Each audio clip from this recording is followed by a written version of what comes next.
ত্রয়োদশ জাতীয় সংসদ নির্বাচনের প্রচার প্রচারণা শুরু হয়েছে এরই মধ্যে। প্রার্থীরা ভোটারদের দ্বারে দ্বারে যাচ্ছেন, দিচ্ছেন নানা প্রতিশ্রুতি। প্রার্থীদের প্রতিশ্রুতি শুনে ভোটাররাও হিসাব নিকাশ করছেন কাকে দিবেন ভোট, কোন যোগ্য প্রার্থী বেছে নেবেন তারা। গণ অভ্যুত্থানের পর এই ত্রয়োদশ জাতীয় সংসদ নির্বাচনের সঙ্গে আরও একটি গণভোট অনুষ্ঠিত হবে। এই গণভোট নিয়েও প্রার্থীরা প্রচারণা চালাচ্ছেন ভোটারদের দ্বারে দ্বারে।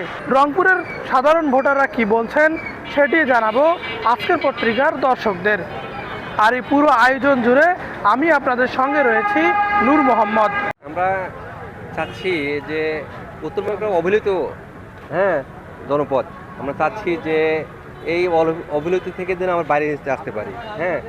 দলবল নির্বিশেষে যে আসুক যেন উত্তরবঙ্গের জন্য একটু কিছু ভালো কিছু করে, এবং সর্বোচ্চ দিকে যে এখানে কর্মসংস্থানের নির্দিষ্ট কোনো স্থান নেই, যেন একটা নির্দিষ্ট কর্মসংস্থান স্থান হয়, এবং দুর্নীতিকে সবাই যেন না বলে। কিছু কিছু জায়গায় বিশৃঙ্খলার আশঙ্কা আছে। ইনশাল্লাহ আশা করি যে এটা জনগণেই সচেতন সবাই আছে, এখন সবাই নিজে নিজেই ভোটটাকে হেফাজত করবে। কোনো সরকার যেন দীর্ঘদিন ক্ষমতায় আসি তাদের ক্ষমতাকে পাকাপোক্ত না করতে পারে এবং দেশে একটা ইনসাফ ভিত্তিক সমাজ প্রতিষ্ঠিত হয়।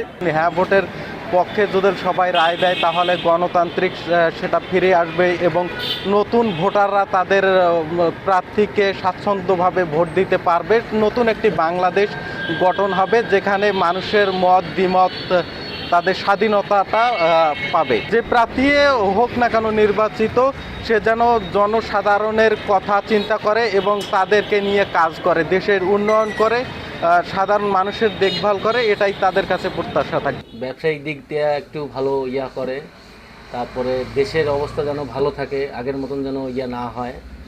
আমরা এটাই তার কাছে প্রত্যাশা করি যে যেন ব্যবসায়িকরা যেন ক্ষতিগ্রস্ত না হয়। ইমেজ ওই রকম একটা আগে যেমন ভোট আসলেই মনে হয় এটা ঈদের দিন মনে হইতো, কিন্তু ওটা সেটা আমরা ছোটোবেলায় আগে ভোট কেন্দ্রে যাইতাম হাসি খুশিভাবে সবাই বন্ধুবান্ধব মিলিয়ে, তার আগে আমরা অনেক আনন্দ করতাম, কিন্তু এইবারটা তো কিছুই বুঝতেছি না, ওটা আনন্দ ভাবটা নাই আর কি। ভোটের কোনো প্রচারণা কম বোঝা যাচ্ছে। নির্বাচন উৎসবমুখরভাবে হোক এটা প্রত্যাশা করি।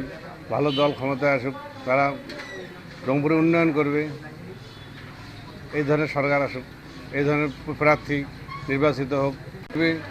শিল্পনগরী যারা করবে, শিল্প প্রতিষ্ঠান গড়ে তুলবে, কলকারখানা গড়ে তুলবে, এই ধরনের প্রার্থী নির্বাচিত হয়ে আসুক। আমরা দলমত নির্বিশেষে আমরা ভোট দেবো তাকে।